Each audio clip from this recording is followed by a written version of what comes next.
Welcome to School Session. How are you? Thank you. Very Thank you well, so very much well. for this.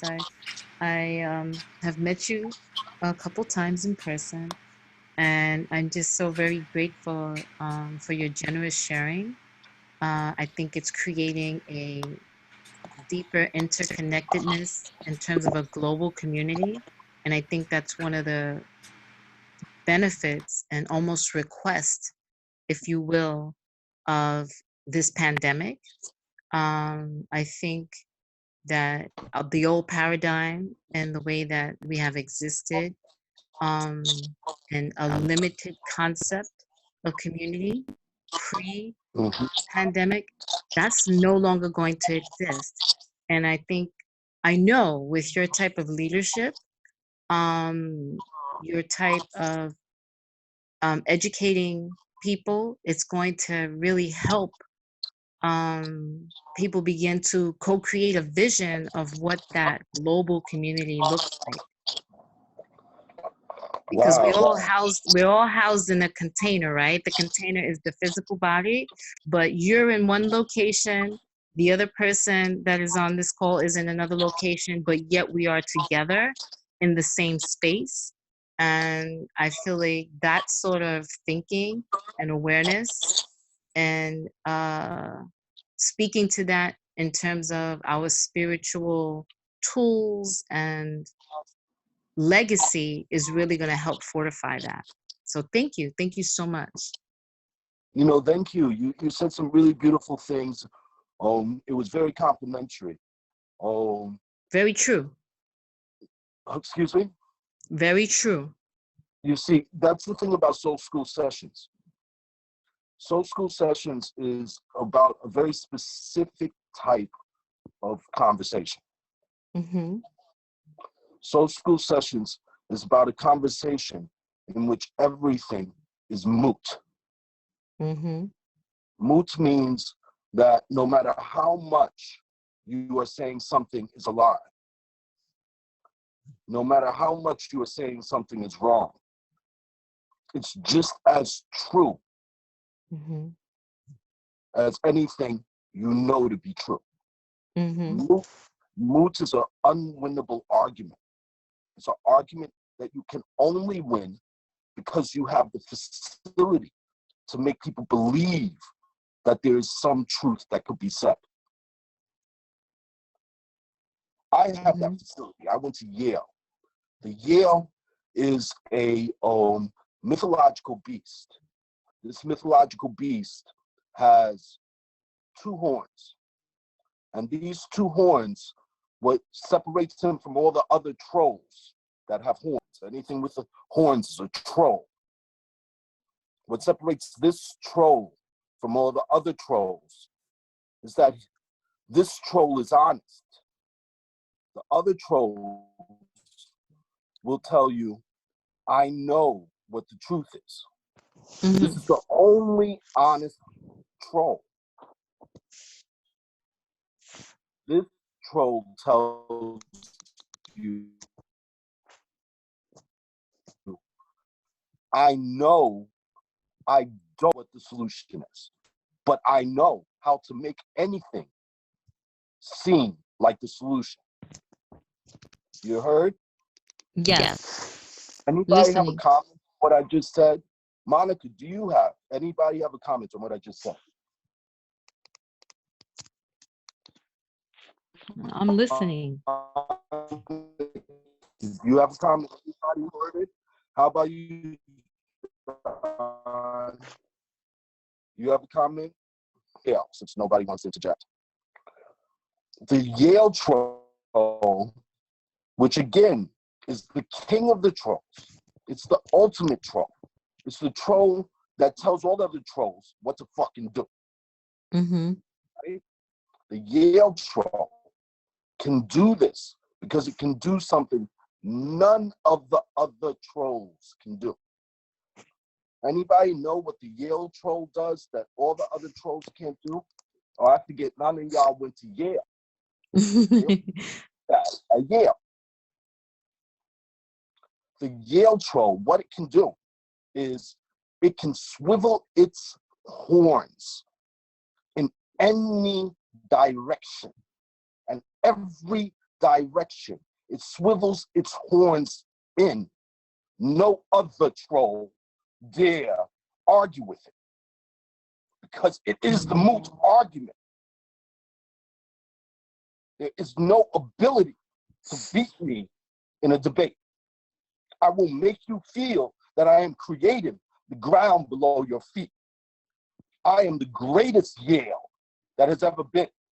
But if you think for 1 minute that I know the truth or I don't know the truth,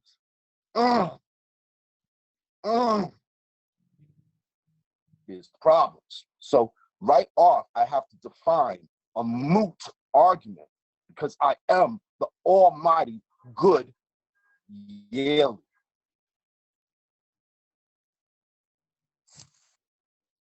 All right, so now that we're having a moot argument, our conversation, our love story, our campaign, I don't know what you call whatever you guys, somebody else stroke a bit, somebody give me a question, an answer, a comment, an observation, a truth, a lie, a direction to take the conversation in. So when you're talking about like moot conversation, you're bringing, I mean, I hear you first bringing up like sort of like power dynamics and institutions. I guess I'm a little confused about, it sounded like you're sort of like framing sort of like the inability for moot to actually hold true when faced against another moot. I don't know if that makes any sense. All right, I'll tell you what. Here. Create a debate in your head on any issue. Alex, you create the debate on any issue, but it has to be an issue that you have a very, very passionate feeling that this is the way it should turn out, regardless of what we're doing here. You know, something you feel will absolutely, something concrete, something factual, a strategy, a concept that you actually believe works. You actually definitely believe it works, and that you feel that it is absolutely defensible no matter who comes and argues with you otherwise. And you feel that anybody who is a human being that could hear English would choose your side of the argument and not the person who is arguing against it. You heard? You got it in your mind, the thing you most believe in. Yeah, okay, let's go. All right. You got it? All right, sure. I can take a spin. I want to represent the side that you feel loses. Okay. All right? So we're about to get involved in a debate. You are sure you're on the winning team. You're sure no one with the human condition would ever take my side of the debate. You're sure that no way I could say anything in any way that would defeat the side that you chose. Okay, yeah, let's go. You sure? Yeah, sure, let's go. All right. Everybody else that's logged in, y'all are the judge. We're going to have a debate now. All right? Okay. Straight Yale argument. All right? What's up, This is what I went to school to learn. All right? Okay. This is how the IllumiNatty do it. I'm about to chew little Alex up. I love it. Get on my hat over here. I'm about to fuck you up, nigga. You don't know me. Yeah, I don't know what I'm getting myself into. There's no argument that I do not win. So you better pick a fucking ugly argument for me to defend. I was gonna leave.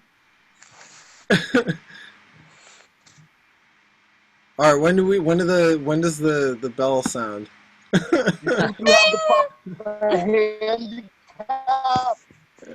All right, here's my moot. All right, every single person is entitled to shelter and access to food. You're not giving me your move. You're giving Right. it Alex. Yeah, Alex, yeah, can you hear me? yeah. I can hear you. Can you hear me now? Yeah. All right. I do not want a moot argument. I want an argument that you feel that just because you're a human being, there's no human being that would ever argue against that argument. I want an argument that's a sure thing for you, that you think that all you have to do is say the two sides and everybody will know exactly which side wins the argument no matter what. Mm. So you're talking about like a little bit less opinion, a little bit more I'm saying essential. as factual as you want. As factual as you want. Try to make me defend something you clearly believe is a lie. Try to make you defend something that I clearly believe is a lie. Yes, that's what I'm asking. Oh, I'm okay, saying that's that different. every Okay. conversation Something in here absolute. is a moot conversation. You get what I'm saying?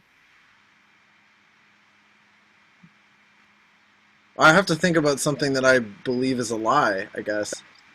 That's what I'm saying. It's a simple situation. I'm saying I'm giving you a handicap. Your handicap is to choose any topic you like and pick the side that you feel no one could say anything about to justify why that side should be the side that you feel is the absolute truth. Okay. Wait, but now I'm confused. So pick something I believe to be true, or pick something I believe to not be true. Here. I'm saying this all. I'm saying this all strange. I'm saying this all Yeah. strange. You've heard this game I'm trying to play with you. Yeah. It is a stereotype, and I'm going to call it its stereotypical name. But I wanted you to understand it abstractly before I call it its stereotypical name. All right? Yeah. Trolls play a game called Devil's Advocate. Oh, yeah. Right. Okay, so I'm gonna be the devil's. Me. Yeah, just before you get into all of that, I just wanted to say, Soul is my nephew, and and I'm just incredible. No, don't laugh. I see, John here on the call, and I just wanted to shout out to John. He's been with Jamal, with Saul for years, many years, through Yale and the ups and downs and everything. I so respect Jamal's intellectual capacity he is very much like his father. You will never win an argument with Jamal. Like you could never win an argument with his dad because he will wrap circles around you. And it's not that it's an argument, but he has a lot of intellectual acumen and can hold a debate with anyone. So I've been sitting on Zoom calls since 8 o'clock this morning, and I'm exhausted, but I wanted to just say, that I'm just so glad to be part of the call and listen to Jamal's intellect and his art come together. Thank you so much. That is the senior Nana of my family speaking about me. That is my queen mother saying I'm all right. She said, I'm all right. She wiped my ass and she said, I'm all right. I get the pass. That's how we do. It's beautiful. And thank you, Monica, for your comments. What you're saying makes a lot of sense. There's a shift in the paradigm, and we can either shift with it, or we can try to sabotage it, or we can try to skip it. But there is a shift happening, obviously. Yep. Thank you. The course is already written. It is what it is. It does what it does. That's so right. Back to the MOOC conversation. Alex, you forgot about me? No, I got you. I'm just confused about who is playing the devil's advocate. Are you playing the devil's advocate, or am I playing the devil's advocate? What did I just say? I'm a troll with horns. Yes. So you're the devil's advocate. Did you go to Yale, Alex? No, You play devil's advocate with me? no, I've never played devil's advocate. This is game number 1 of devil's advocate versus Soul. Okay, Saul. You see, Thank you. Enjoy. what you just said is the reason what I gotta say. Before we have Okay. this knockdown, beat out bottom, I have to make something very clear to you. Soul never and will never play devil's advocate. I am closing the book on my nom de plume. Everybody here knows what a nom de plume is, right? No. All right. A nom de plume is something I found out from reading Mark Twain. Mark Twain was one of my favorite authors, Mr. Samuel Clemens, a white racist, European supremacist motherfucker. But he sure did watch his slaves and got a lot of good stories from him. Mark Twain Prize is a prize for people's nom de plume, for their gift. Mark Twain was the first one to give his gift a name, a nom de plume. And the name he gave his gift was Mark Twain. And Samuel Clemens just became Mark Twain. And all the artwork that Mark Twain did as Samuel Clemens was not done by Samuel Clemens. I have been Soul Zax up into right now. This is the beginning of Soul Space Age Stone. Right now, I am no longer Soul I'm Zax. going to have to sign off, guys. Enjoy. Right now, I am no. Hello? Anybody? Bye-bye, Auntie. Bye. Hi, Auntie. All right. Anybody still there? Yeah, we're here. Yes, we're still here. Somebody, can you mute your phone if you're not listening? I mean, if you're not speaking, because it's making a lot of noise and it's hard for me to hear. Oh, everybody heard that? Everybody go on mute, please. Everybody heard that? Everybody go on mute, please. Thank you. Monica, all right, great. So everybody's on mute now, right? Okay, great. Alex, please let me know if there's a problem. All right? All right, like I was saying, everybody's there?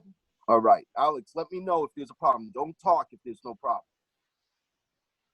All right, so I was talking about a nom de plume. A nom de plume. Well, Mark Twain's nom de plume, Mark Twain, I don't want to go into his story. My nom de plume was Soul Zax. I have finished the book. I've closed the book on Soul Zax. Soul Zax was a story. It was a part of my life. You can go on calling me Soul Zax if you like, but I am not Soul, and I'm definitely not Souls. I am neither anymore. I am Papa Guy. Papa Guy. And Papa Guy is particularly interested in playing devil's advocate with who he can, because Papa Guy likes to demonstrate the abilities that trolls have. And since I'm the king troll, let's see what happens. All right, let's turn Alex's mic on, and Alex, let's have it going on. I'm ready. We're in the fight. All right. I mean, I guess I would still debate you on that every single human being is entitled to land and is entitled to food. And oh, wow. That is a wonderful debate. Let's see let's see how that one goes. You sure I'm sure. that I cannot defeat you about this? Huh? No, you can't defeat me on that one. You can't. All right. Alex, who wants to go first? I'll go first. You want to go first? I'll go Wow, first. Yeah. kind. You're being very, very kind. All right. So, okay, human beings, right? We came to be on this earth just like all the other animals, all the other bacteria, all the other virus. Mm-hmm. The only reason we have a lack of food and a lack of shelter is because we, human beings, made the decision to cultivate the earth, cultivate it to our environment. When we made the transition to agriculture and agricultural society, we decided that human beings were no longer, we parceled out the earth and we started creating societies and we started creating government. So now, I'm just making the argument for socialism, I guess. Now, when we exist with problems based off of government and problems based off of society, which are essentially create division of ownership of things, division of ownership of land, division of ownership of resources, it's the responsibility of the government, because it's the problem created by the government. It's the responsibility of the government to entitle everybody, to provide everybody with access to land, with access to food. Start there? I'm sorry. I was letting you have your complete. You feel that you've made every point you got to make. That when I open my mouth, you and everyone else is going to feel the same way as you did. No, I don't feel that way just yet, but this is debate number one. Go for it. Go until you feel you've touched on every point that you feel can't be overturned. Okay, so, alright, when we were hunter and gatherers, we could just walk into the forest and collect, collect food, collect vegetables, kill an animal, take it back to wherever we had a fire, and strip it down and eat it. Now the government essentially, the government and money determines how we can get access to those things. So it goes against the basic animal instinct and human instinct to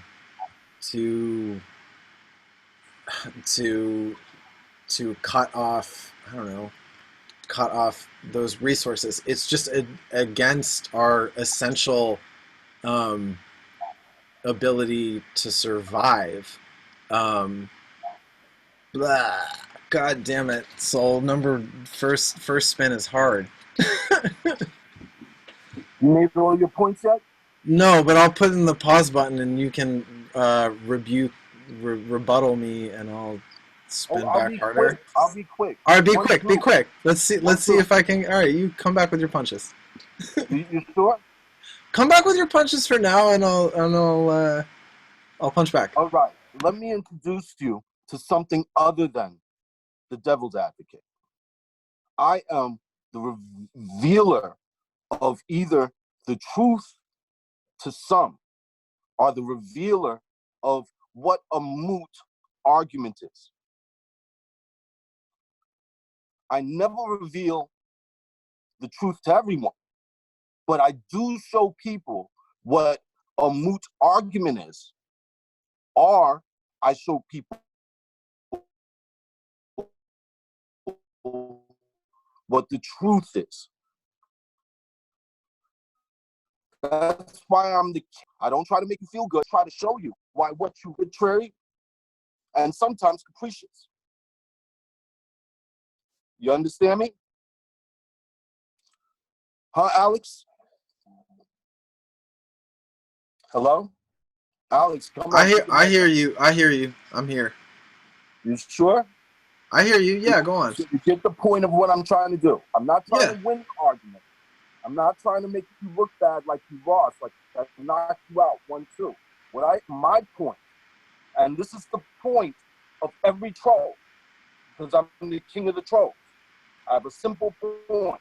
My point It's not to make you a liar, and also to make your truth remain true, while also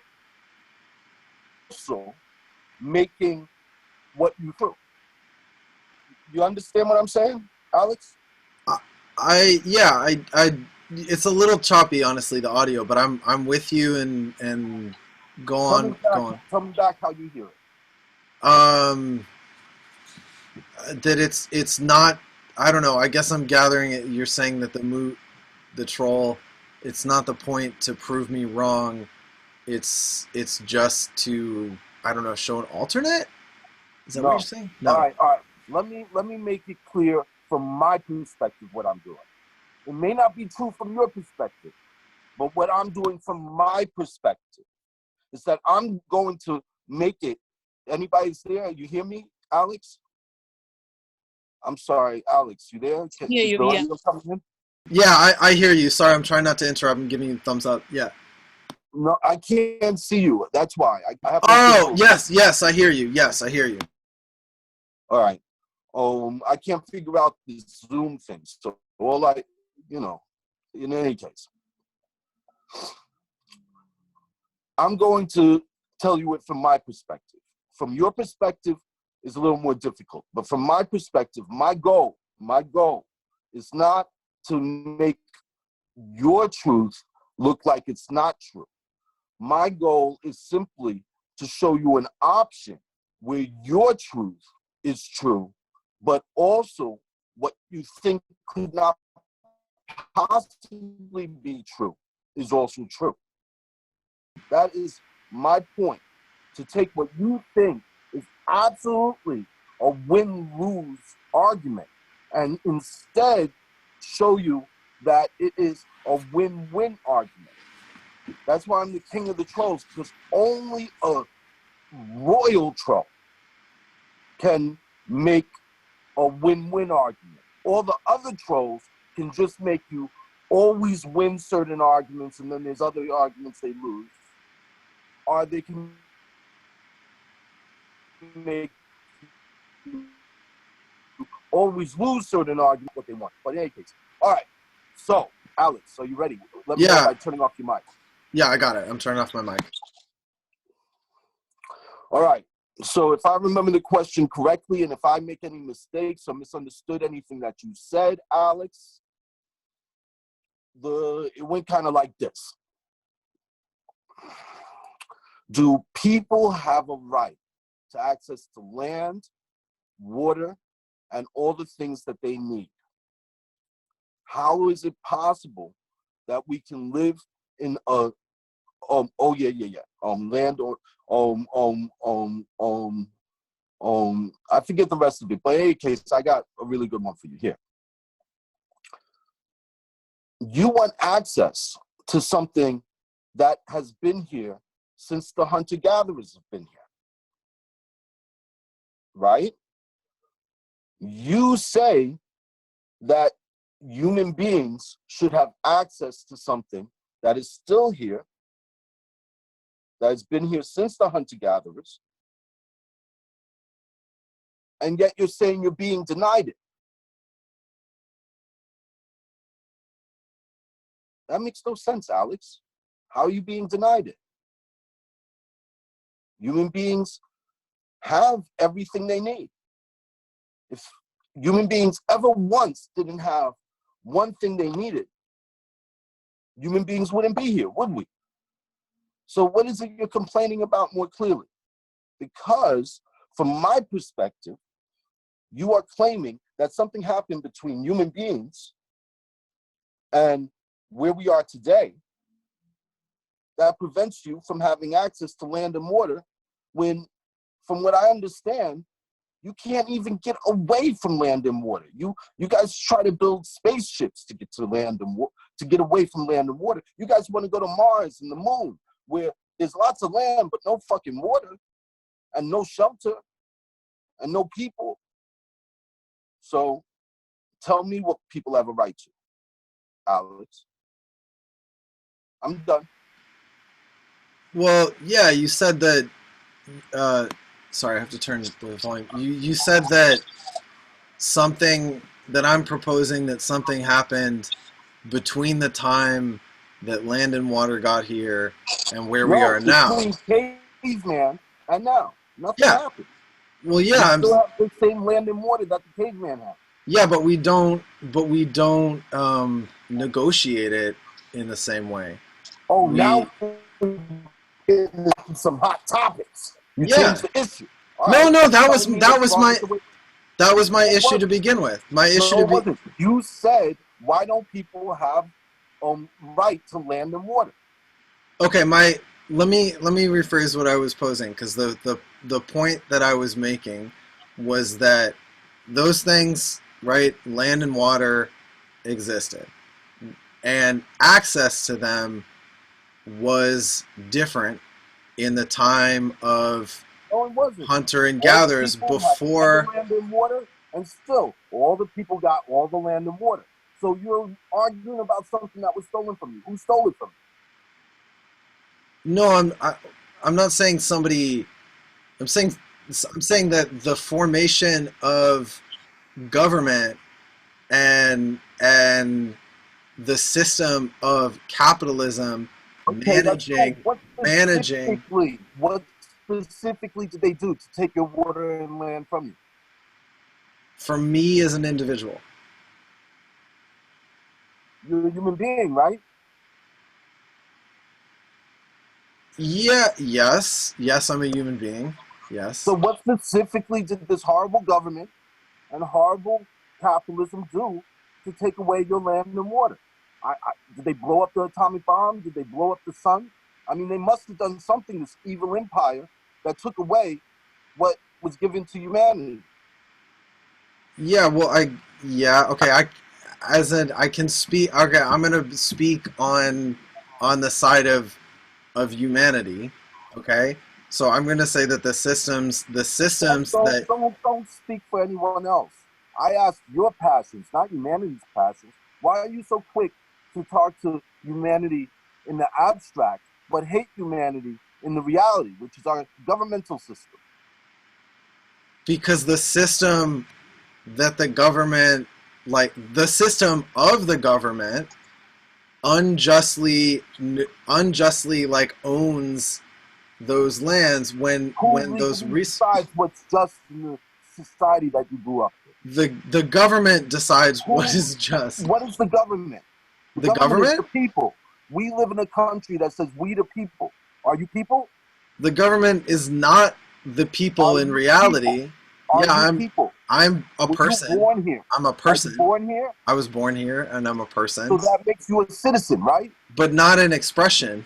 That makes it makes me a citizen. It makes me a citizen. But also you're a human being, right? So you're a human being. You're a citizen. We're collecting labels and all those. But you're arguing. We don't. I've spoken about does not have access to land or water. Okay, I need to go back to the point that you're making about language versus actions and embodiment. It doesn't matter if the language... Please stop going back. Don't refer to what I have said. Acknowledge the fact that you can't explain why the opposite of your argument is true. That I can't explain why what was not true? Well, I can. I keep getting cut off. You can't explain why you're true.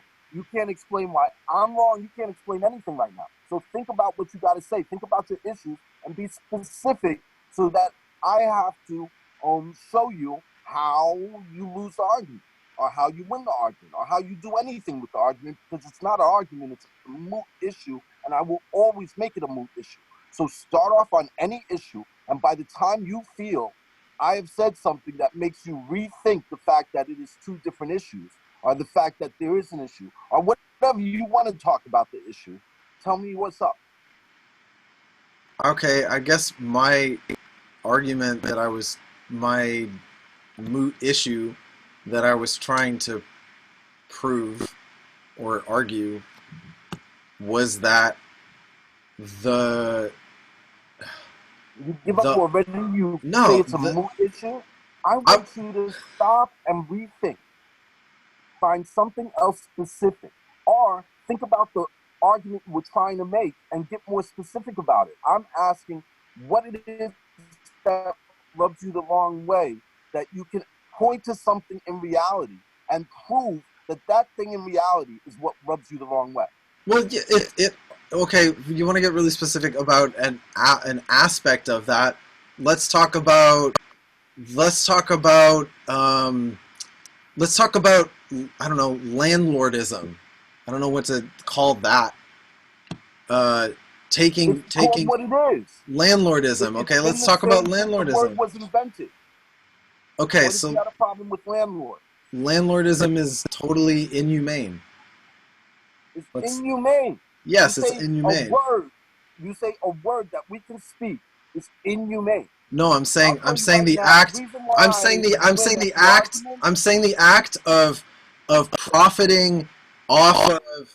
No, I'm saying the act of profiting off of selling essential needs like shelter.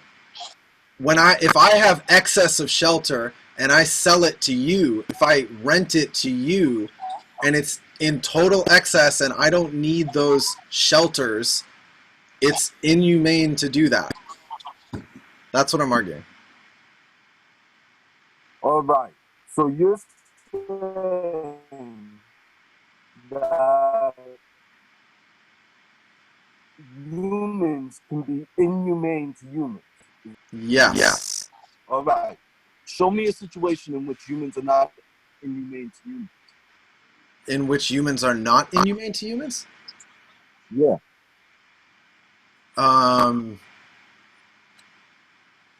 Cooking someone dinner and... All right, cooking someone dinner.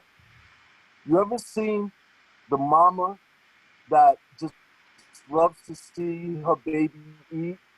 And it's such a joyful feeling that all she wants to do is feed that child. And the only time she feels any kind of depression is when the child isn't eating her food. The child loves its mother and wants to please its mother. The child, whether it's conscious or not, recognizes that its mother only is happy when it's eating. And he wanting his mother, or she wanting his mother to be happy, not only associates eating with being happy, but knows that the only way eating can be happier is if their mother was there. And if the mom's not there, or feel that something could happen to the mother, it can't have the mother, so it'll eat because that's what it does to be happy when it's not with its mother, because it's, you get me? You think that's a good thing?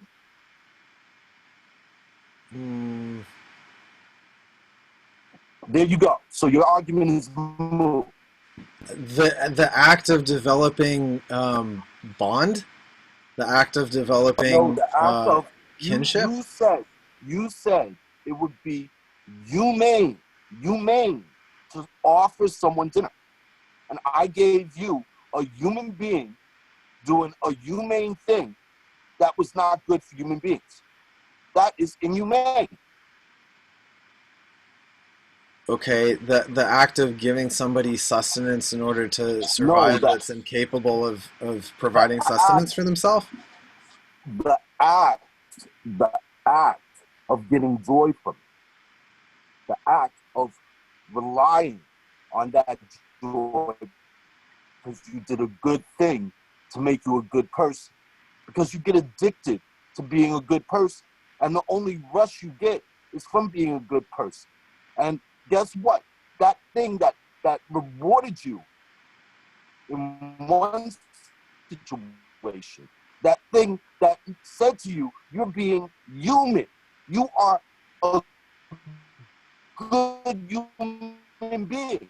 That very same trigger that was pulled and made you happy, you keep pulled. Someday you are a mother giving its child with all the love in her heart a meal, not thinking anything of it, just happy she's happy doing it. And then not understanding why you have a 50-year-old, 400-pound guy who can't get out, or woman who can't get out of their bed and is sucking up all your money, and the only thing that makes it happy is eating.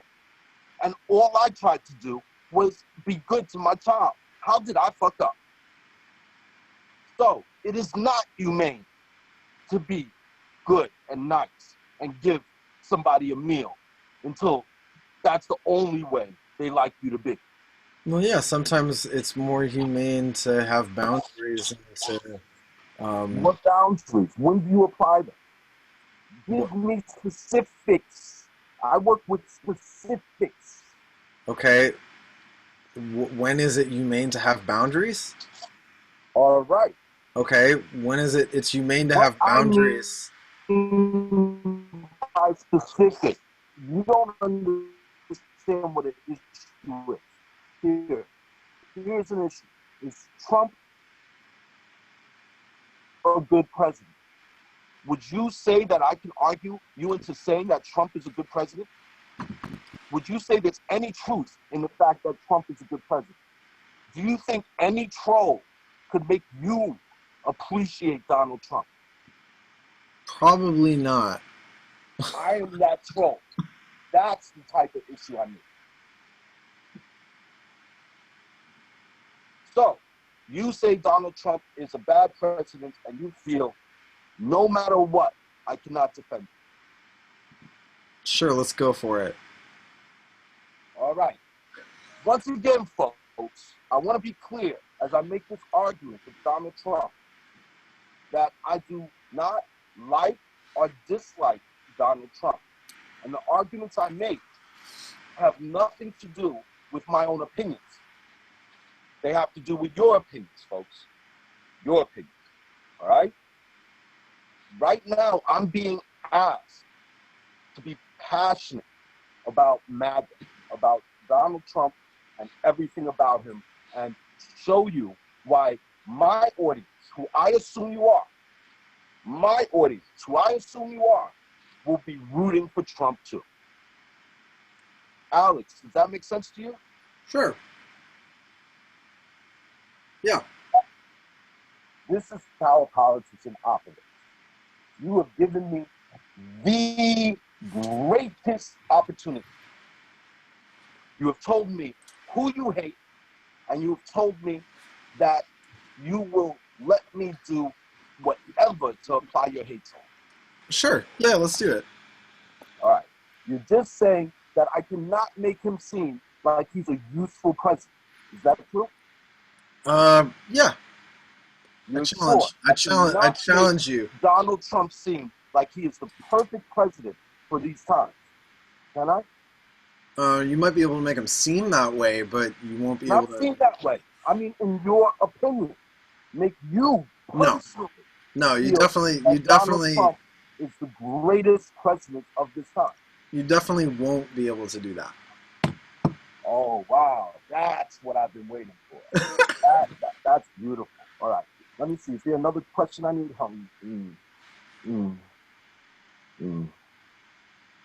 Nah, that's good enough.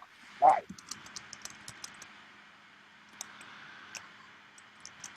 Before I start, can we get a roll call? Because I don't have visuals, so I want everybody online right now, who even if you don't feel willing to say anything, please be kind enough to say your name, because I can't read it, I can't see your faces, nothing. Please be kind enough to say your name. Wait until there's enough silence, then say your name. If somebody talks over you, wait. Figure it out, say your name. Make sure everybody gets a chance to say their name one time. And if you want to say something after your name, say it, and then say next or whatever. I want a roll call, all right? What's up, Soul? It's Jordan. Who's that? Hey, Jordan. what's up, Jordan? How you doing? All right, Jordan, who's next? Roll call. Greetings, Soul. It's me, Monica. Hey, what's up, Monica? Who else is out there? Thank you. Alex is here, and also just John is writing that he cannot hear. He can hear, but he can't figure out how to unmute himself. So John Ahearn is also here with us, and I told him he can type into the chat. And That's perfect, John. Thank you very much for being here. Who else is here? Come on, don't be a troll. Come up to Soul Scroll.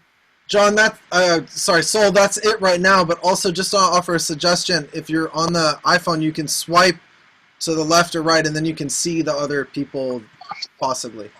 Yeah, but I'm afraid I'm going to get cut off. If I get cut off. No worries. And John, it looks like from here that you're not muted. I mean, that you're not muted. So maybe you just got to speak up, or maybe your mic is muted. I don't know.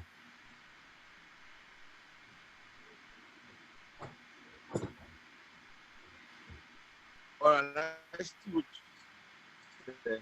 I'm good now. Thanks a lot, folks, for doing the roll call. I just wanted to see who was involved here. So kind of y'all to come out. I really thought there was more people online. But here's my point, Alex.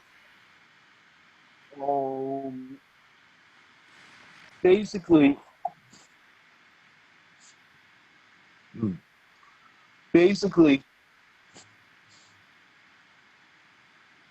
Trump is the greatest president of this time because Ramses was the greatest pharaoh of his times. Because Caesar was the greatest Caesar of his time. Because George Washington was the greatest George Washington of his time.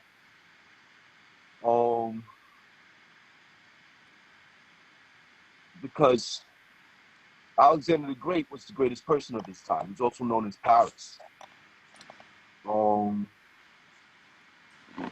Because I mean, I could go down the line of rich white men. You know what I'm saying? You know? Rich white men who feel that because they're rich and because they're white, this shit don't stink. Donald Trump is someone whose shit has stank since before I was born. My father knew the Trump name. It's known as a notoriously gangster-affiliated, Nazi-mongering name in New York. Any of y'all had grown up in New York and had parents and grandparents that grew up in New York, y'all know who Trump is. Trump looks, acts, and talks like a New Yorker, but his background is, I'm sure, it goes right back to the draft riots when they lynch black folk on the corners of every street corner in these gentrified neighborhoods. When they used to crucify people in the street like they did back in Rome. That was the last time we had that here in New York. New York is a place where public executions were regular and thoroughly enjoyed.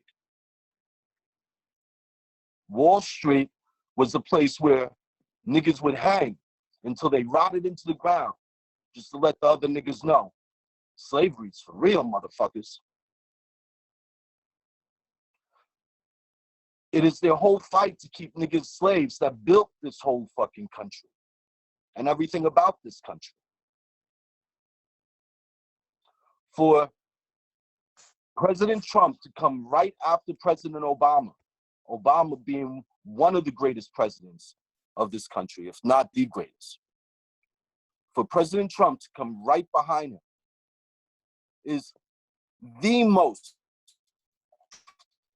the signature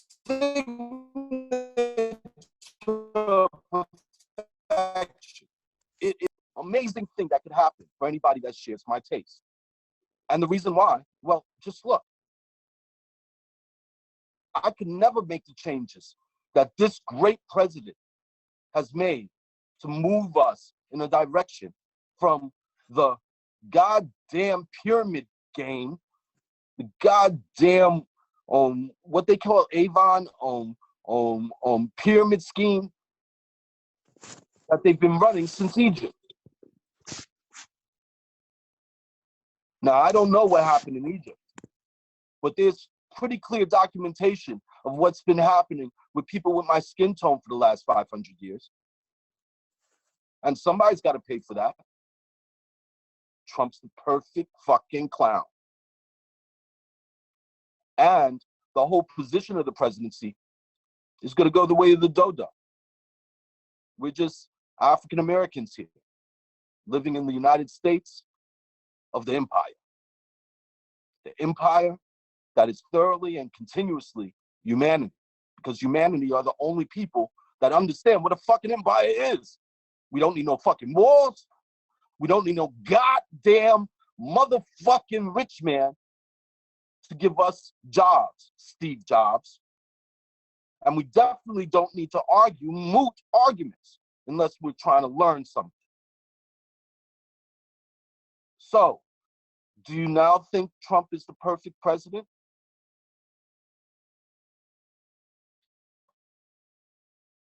I'll give you that. I think Trump is the perfect president to collapse the empire. Weren't you making your argument because you want the empire to collapse? Because that's about the only thing that could happen out of this situation. Humanity is going to be humanity. The land and water is going to be the land and water. The only possible thing that could actually change right now is what is changing. So what you bitching about?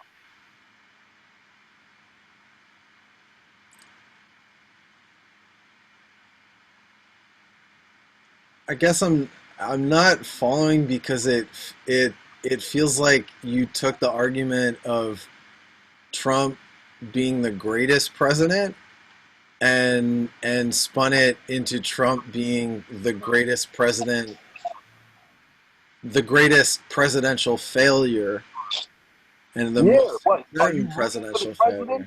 You didn't tell me what a good president is. You asked me whether I could make you root for Trump, whether I could make you root for a MAGA hat, whether I could make you feel that MAGA was a good thing. Do you now feel that Trump and MAGA are good things? Trump is probably the most horrible thing that could lead to a really good thing. Well, then isn't that a good thing? No, it's a horrible thing because it results in death. If it's the only way, it's the only option, like you guys keep talking about Biden, if the only option is less than what you want, but in the direction of what you want, and the only way you know how to get there, then isn't it the perfect good option to take? Isn't that the argument we're all having now about Biden? We know he's not the president we want, but he's a good president compared to Trump, right? Because we're trying to get someplace, and as long as we're going in that direction, you gotta have faith that eventually we're gonna get there. Yeah, but that's to argue that there's not different paths to get somewhere. If Trump wins, then I am wrong. If Trump ends up being able to take land and water from you, if Trump ends up being able to take away your humanity in an inhumane way, if Trump has any power to hurt you at all, then I'm wrong. So tell me what Trump will do to make him a bad president. He's already done countless things to make him a bad president. What will he? I mean, I didn't say what did he do. I'm saying what will he do? What power does he have left? What do you think, in the worst case scenario, he could do to actually defer what you think is happening? He could continue to not provide resources, necessary resources to fight the virus to essential workers that are fighting the virus and providing health care to people infected by the virus, therefore resulting in more deaths, more unnecessary loss of life because of ill management. He could continue to spread untrue facts about how to navigate the crisis, how to keep safe from the virus. He could let the problem get so bad in epicenters that he's convinced to just start firebombing cities. he could continue to All pursue. right, all right, all right. Let me tell you about who you. Let me tell you about who you're describing. And when you compare him to Trump, you're gonna laugh. But you're describing a very specific rich white guy. A rich white guy. Almost all of Trump's issues quietly admires him, like he quietly admires Putin and Kim Il-jong and um um what's his name over there in India, and the other guy over there in Venezuela. But in any case, there's a bunch of folks that he admires. But he admires them because they all share the same qualities as this rich white guy I'm thinking of. It's Hitler. Hitler was a bad Trump. Hitler changed the world. Hitler took out people. Hitler didn't need no damn virus. Hitler didn't need no damn global warming. Hitler didn't need any of all this shit that you're so afraid that Trump has. Yes, Trump has more ability to destroy the world than Hitler did, but Trump will never, and tell me if I'm wrong in this situation where we are now, because he is such a perfect president. He can't stop what's happening. And he also can't take out nearly the death toll of human to human death rather than virus to human death. Virus to human death, acceptable. We do as much to limit it as possible. But when we have a rich white man who recognizes he depends on us not recognizing that the only thing that makes him rich is the fact that he can always depend on one thing. Everybody gets up and goes to work because that's how they make their riches. If there's one day where everybody doesn't work, they immediately lose everything. But they try not to let you know that. We have fiat currency.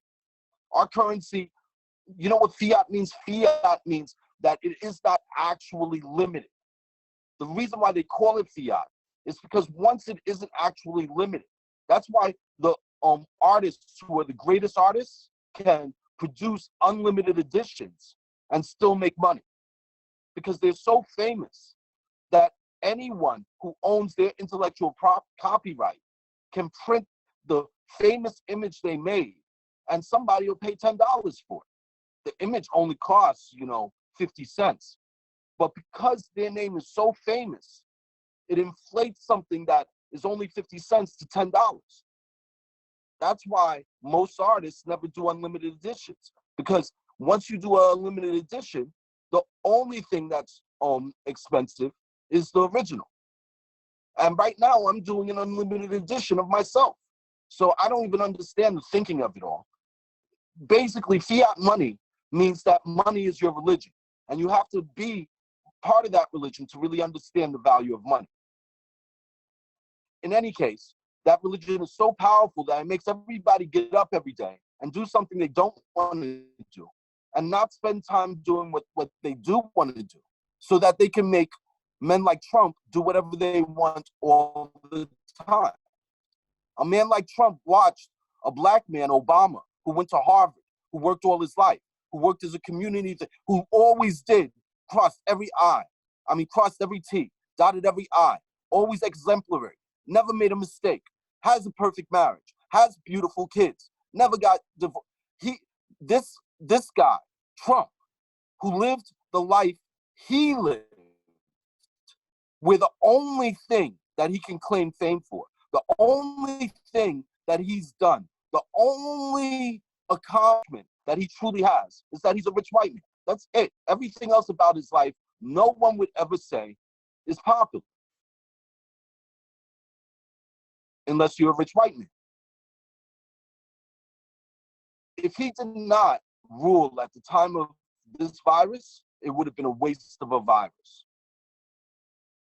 The virus is going to come. It's going to do what it does.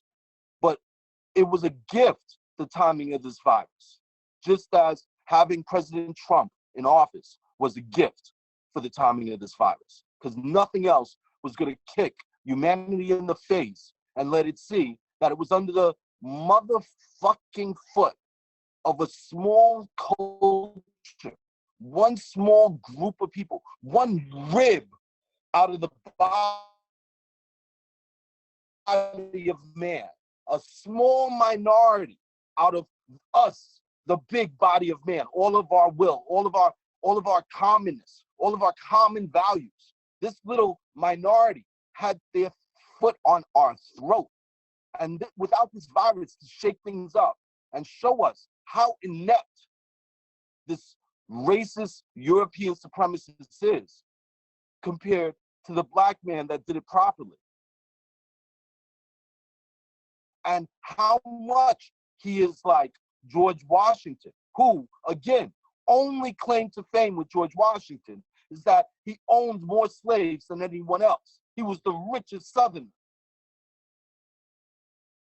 And if he wasn't, nobody dared tell him that I'm richer, because he might have told people that as president and said, I don't want to be king, but I want to be richer than him. Because that's all they cared about was money. And they didn't want money for themselves. They wanted money to protect them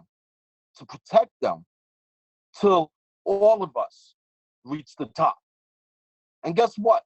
It has. Because officially, in legal parlance, I am not a slave. According to how this government started, I was not a human being. Legally, I was not a human being. Legally, based on my skin tone. And it took us 200 years, a little bit more. 200 years for me to become a white male landowner, which at the time of this government's founding, the contract that we all signed just by being born on this land was that the only people that had right to even vote about what the United States will do and won't do were white male landowners. We don't have instant digital voting right now where we could have a program like this and whoever tuned in, if the issue was important to them, we could get to the apex of the issue. And if the issue was big enough that everybody decided to stop what they're doing to get acquainted with the issue, and then we all voted one time on the issue, we could have planetary rule. And the only thing that was getting in the way of that was rich white men. And the way they were getting in the way of that was that we didn't see there was any option. Isn't Donald Trump the perfect president for us to be able to see we now have legal options? Excuse me, could you please mute your mic? You're drowning him out again. Please mute your mic. Sorry, Alex, they can't hear you with the mic on, but I am done talking. No, it's okay. It's there's a couple people that just joined. Philandus, Thames, and D-Fly Robin. If you both don't mind just muting your mics while you're listening, feel free to like ask questions or participate. But thank you. They just muted. And sorry, somebody else actually just joined. XX, if you're hearing this, if you wouldn't mind just muting your mic while you're listening to the conversation, but please join in whenever. Thank you.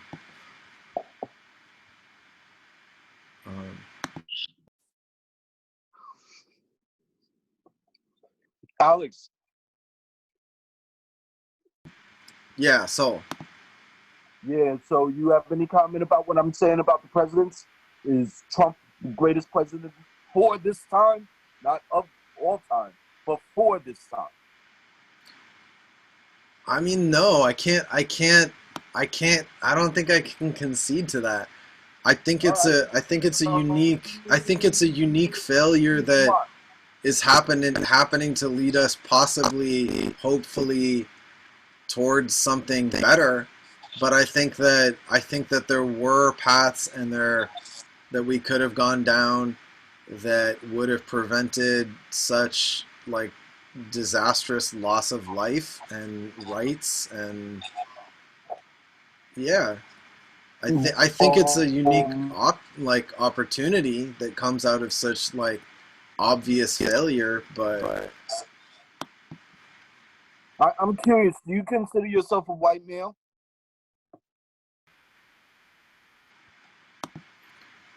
yeah, I'm a white male. Would you believe I don't consider you a white male?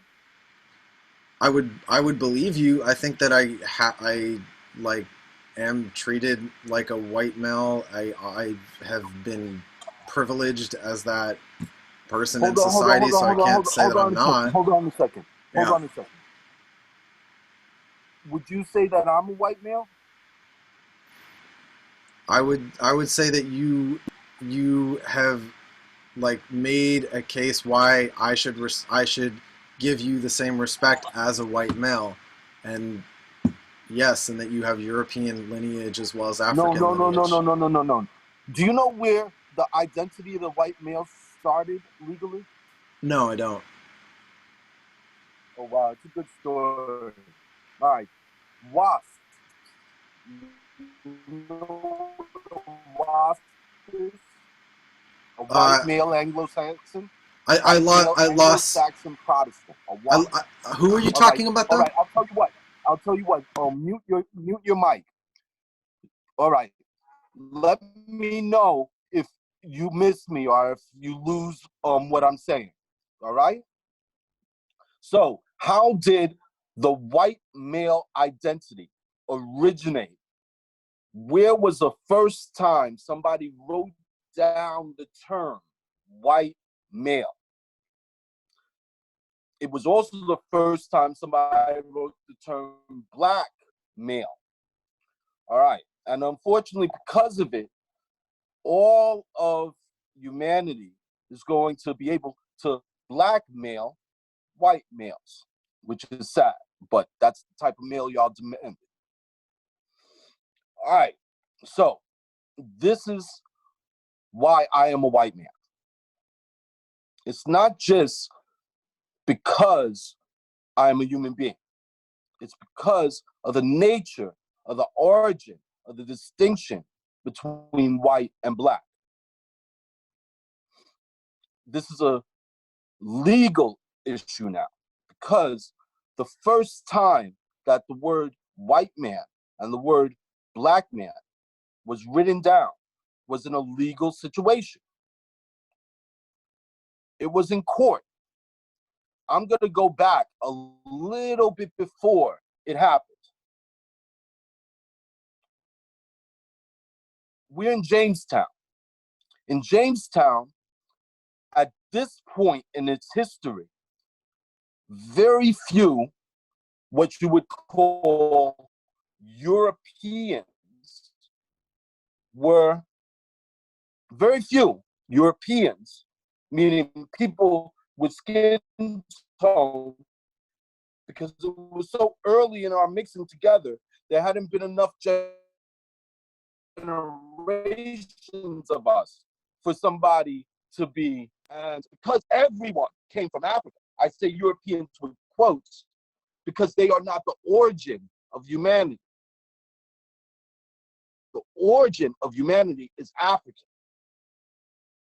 And any scientist will tell you that if you're going to be objective, the first time you observe something and no one else of your culture has ever observed it before, and you didn't actually make it happen, you call it by where you found it. All right?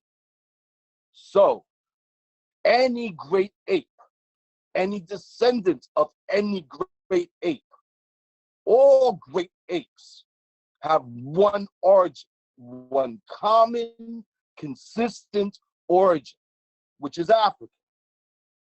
So therefore, being the genus of all great apes, no matter what happens, to call yourself human and to be in the human DNA genetic unbroken history as of yet. They're working on that. They're going to break into our DNA. But as of right now, I don't think there's any human being that has artificially manipulated DNA in them. So this is a very special moment because that's not going to last long. But in this moment,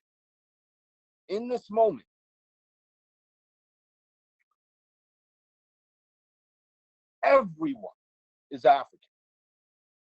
And I like to say that what you call the Western Hemisphere and what you call the West and what you call Western civilization is African civilization. And what you call Europe will be what it should be, which was a Northern African region where stereotypically only white people inhabited before global migration of white people. All right? And Asia is Far East Africa, where Africans spent isolated in that region for a long time in the Far East Asia. And those folks are what European supremacist philosophy says are Asian, are Oriental. All right? They're the East Africans. So you have the North Africans, which European supremacy called Western civilization, where you have white people. That's what European supremacists called it. But you see, you call something something, and that doesn't mean it actually is what it is. So from the start, there's no European people because there's no people other than African people. We have an unbroken civilization because we have an unbroken DNA line. All right. So the human civilization has Western civilization, which is African civilization, and the human civilization slowly migrated and were isolated for a little bit of time in what we call the Eastern Hemisphere. You notice nobody ever says the Eastern Hemisphere? How can you only have a Western Hemisphere and not have an Eastern Hemisphere?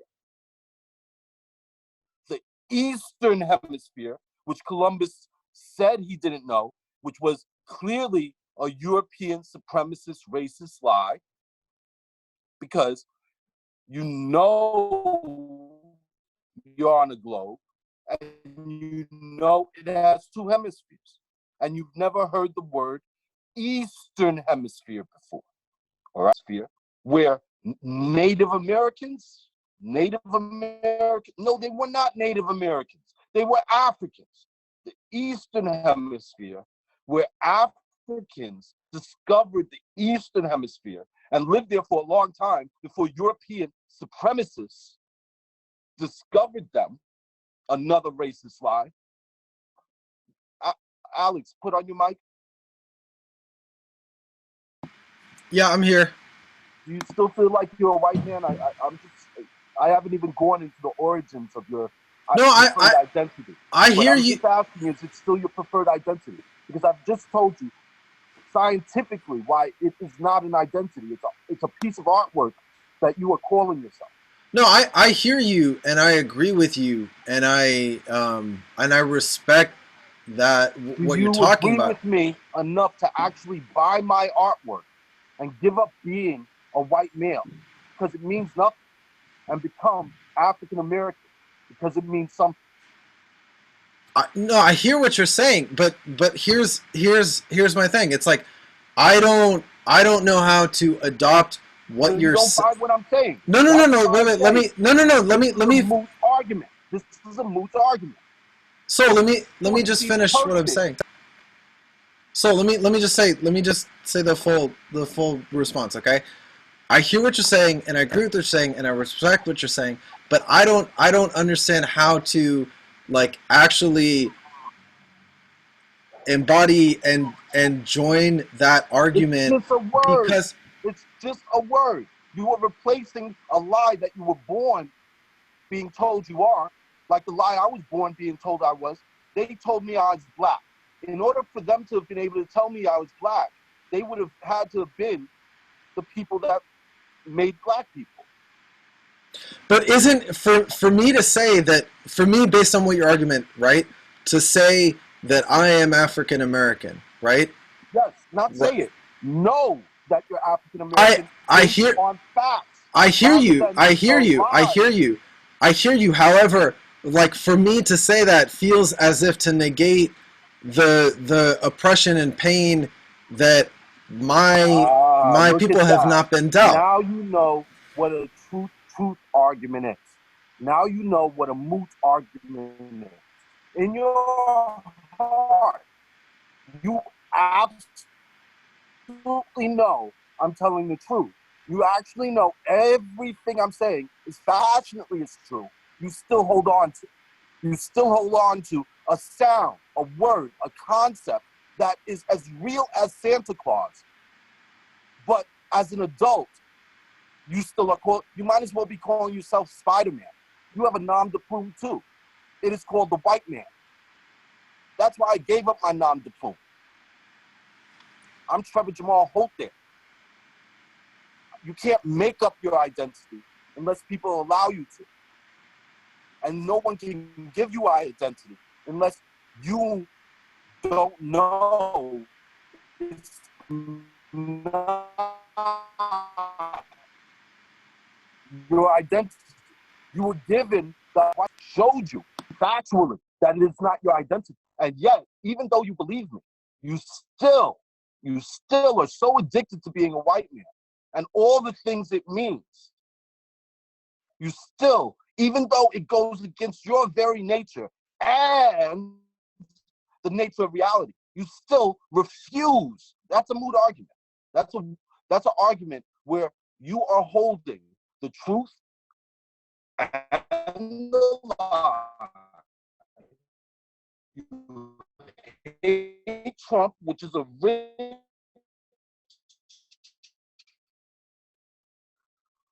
So I just lost a bunch of what you're saying. You can't see yourself. You started this conversation saying that you hate Trump and you hate landlords. Is that right? Yeah. Trump and landlords are the same thing. Rich white male. So you're not a landlord, so you can talk against landlords, right? Yeah. You're not a rich man, so you could talk against rich man, right? Let me get this quick. The only thing that you have in common with Trump is that you're both white. Yeah. Right? Sure. The only thing you have in common with him is that you're both white.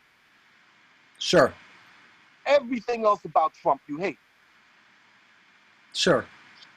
And yet, you are having an argument with me when I, an African American, are freely offering you and telling you factually that you are not white, that you are African American, and you hesitate. No, that's a white guy. That's not what I'm hesitating. That's not what I'm hesitating about.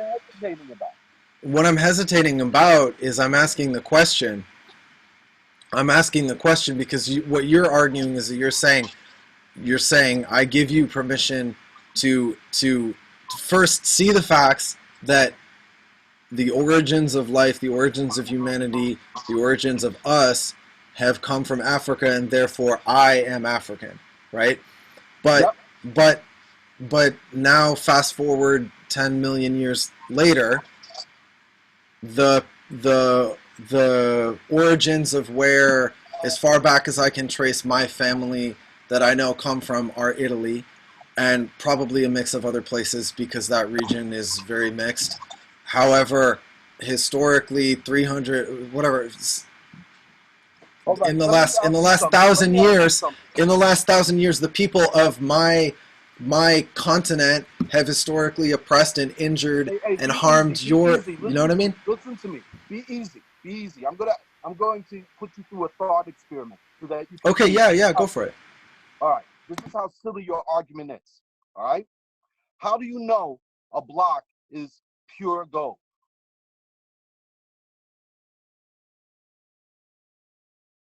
That was the question. How do I know a block is pure gold? Yeah, when you have a gold block, how do you know a block is pure gold? I guess the only way to know that a block of something gold is pure gold is to look at it at an anatomical level. Because What? there's nothing but gold in it, Okay. right? It's gold. Is it pure gold? Is it pure gold? Hello? Yeah, I hear you. So, yeah, Is it pure gold? if a block of gold is pure gold, is it pure gold? Yeah. I guess if a block of gold is pure gold, it's pure gold. All right. Can you mix a block of pure gold? Can I mix a block of pure gold? Yes. And when you mix that block of pure gold, can you mix it to the point where it is no longer pure gold? Yes, absolutely. That happens as soon as you mix it with some other metal. No, not mix it with some other metal. I mean, melt it down and stir it. And keep stirring it until it changes. Because you said mixing will make it impure. I'm saying, how much do you have to mix a block of gold? How much do you have to mix a molten cup of gold until it turns into something else? I would say that beyond like the thing having a half-life and falling apart from radiation, no, that's impossible. All right, that's great. I am so glad you recognize that scientifically. Now, we define something as pure because if there's anything else other than it, it's not pure, right? Sure. All right. Tell me about how humans mix together. Tell me how you can fuck an animal and get a human. Tell me how humans mix together. Do you believe in mulattoes? You know what a mulatto is? A mulatto is a mule. A mulatto is when a horse fucks the donkey. You see, the donkey and the horse are close enough in species, that if a horse fucks a donkey, they do have a child, but they're far enough away from each other that that child is unable to reproduce because it's not far enough away from either of its parents to have its own line. That's why species separate, because that's what happens when species separate. Okay. Biologically, they slowly stop fucking each other until the characteristics that turns one group off and the characteristics that turns another group off are so completely different that they're different animals and can't fuck each other anymore because they didn't like those characteristics. You get me? I get you. So tell me what you can fuck and have a child with that isn't going to have the ability to have children that you would consider not human. I think that I can fuck any human and we'll have kids together. So that means we are a pure species, which is absolutely Yes, correct. absolutely. In fact, as things go, there is more diversity in chimpanzees than there is in humans. Chimpanzees look like molecules put together compared to us, which is a pure gold block, with so little diversity that it will take us probably until we are isolated on different planets before we will ever separate again strong enough and powerful enough that we would be able to give birth to an actual mulatto. The word mulatto, which describes the mixing of a black person and any type of black person or any type of yellow person, any type of person other than a wasp, which includes Italians and Jews, any type of person other than a wasp is not pure Aryan blood. And your president is a wasp.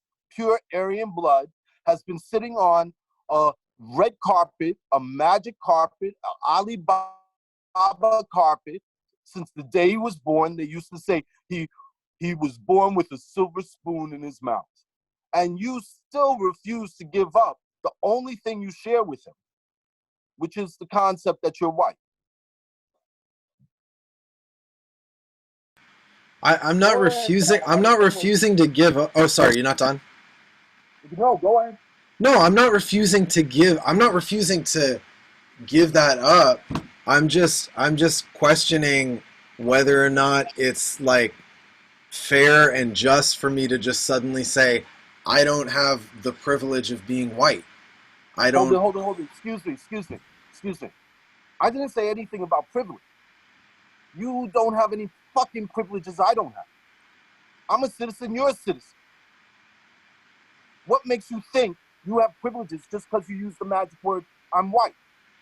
Unless you believe in the magic that white people made up to make you feel like you are, and you take advantage of that history. It's not about. You think that history was right, and you fully endorse that history because you call yourself the person who produced that history, and then you hate the history. No, but it's not about me. It's not about me. So No. Let me finish. Again. It's not about me like believing that that's just or fair. It's that there's a huge amount of other people who want to use that to treat people unjustly and unfairly, and I implicitly benefit from that. And that's fucked, but I do. Well, let me tell you, I benefit from it too. Because if that didn't happen, good white people like you, and you're not white, but you still insist on saying it. So if white people didn't do all those horrible things against the human condition, all those horrible things that we all know are crimes against humanity today, all those horrible things that we assume they did because they were barbarians and didn't know anything better. And we want to fight that and keep that from ever happening again, like the Jews always said, never again. And the ones that have perpetuated it for the last 500 years and are always guilty of it everywhere they go call themselves white. And they're a small minority amongst the people who I would call white. And the only reason why they gave us this president that is so clearly inept, so ridiculous, isn't because he bought the presidency. No, it isn't that. It's because he insulted a black president that was probably one of the greatest and most capable presidents of our time. And it was all about one thing, the white identity. A white identity which wanted Trump and also wanted Obama. The ones that wanted Obama, if you voted for him or if you prefer Obama over Trump, I am giving them a loving option, a little sacrifice so that you can stop being blamed for what white people did. And my loving option, the sacrifice that I want you to make is an intellectual sacrifice, because you yourself don't ever want to think of yourself as white. Don't ever be insulted by being called white because you are white. Be insulted by somebody that thinks you act like Trump and thinks you act like that because they called you a white man. And then slowly explain to them, yes, of course, if you are a racist, if you believe in the things Trump believes in, if you are a European supremacist and you are into ignorant racist lies, well then, of course, I am a white man. However, I am not into that. I do not like ignorant European supremacist lies.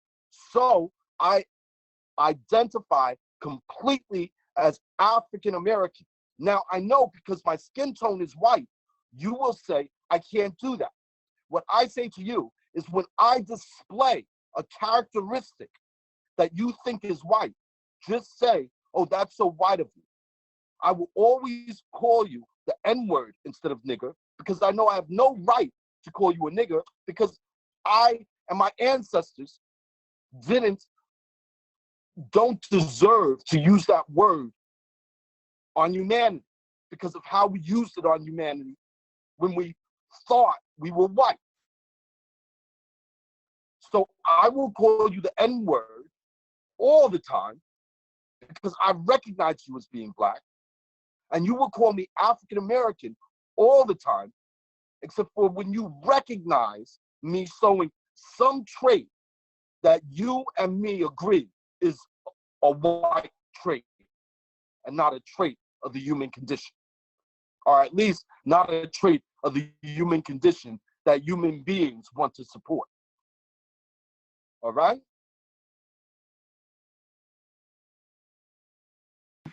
Yeah. Yeah, I would, yeah. So you calling me the N-word now?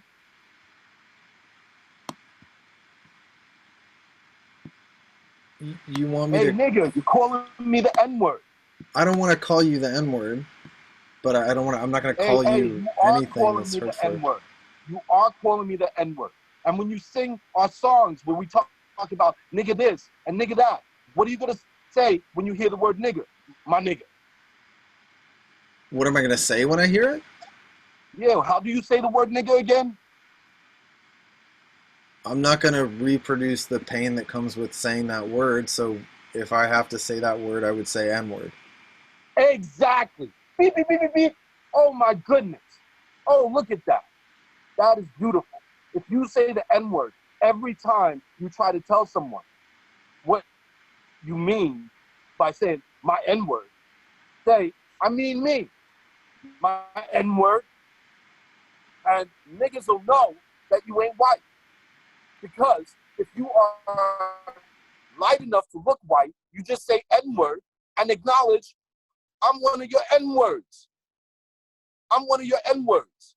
Because a European supremacist would never be that polite and would never know how factual it was, considering the human condition in the history we all survived, proven by the greatest president, the greatest president we ever had, who freed us from being white males because we didn't want to be white males, and he so clearly demonstrated to us why.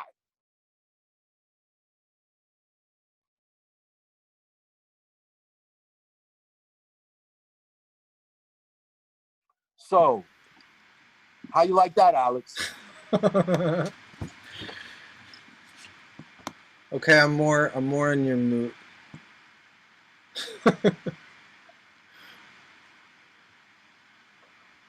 You see, Alex, you see, I remember when I told you the danger of laughter? The danger of laughter is that we all have so many identities that we really care about. The danger of laughter is that we all have so many identities we really care about, is that when somebody makes a joke, that joke may offend one of the identities we really passionately have. That's why there's white fragility, because good niggas like you, my nigga, think they ain't niggas, so they cling to white like there's no other option.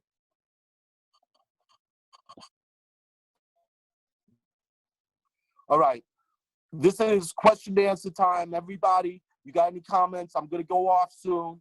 This is the end of Soul School session. By the way, Alex, do you feel I won or lost? With the whole last hour, I think you've won. Yo, Alex. Yeah. No, Alex, we both won. That is why it's a moot. That is why it's a moot argument. Okay. A moot argument always ends with everybody involved winning. I hear you. Any questions? Any statements? Any questions? Any statements? Hey, what's up, girl? Any questions? Any statements? Well, then, this is Soul Zax, at least the man formerly known as Soul Zax. I am going by my new nom de plume. I've closed the door on Soul Zax. You can keep calling me Soul if you like, but if you want to make me happy, you'll call me Big Papa God. This is the beginning of the life of Big Papa God. You could call me Papa, you could call me Papa Guy, you could call me Big Papa Guy. But I love it when you call me Big Papa Guy. Throw And your from here hands out, in the air. Used to play. Oh, sorry. No.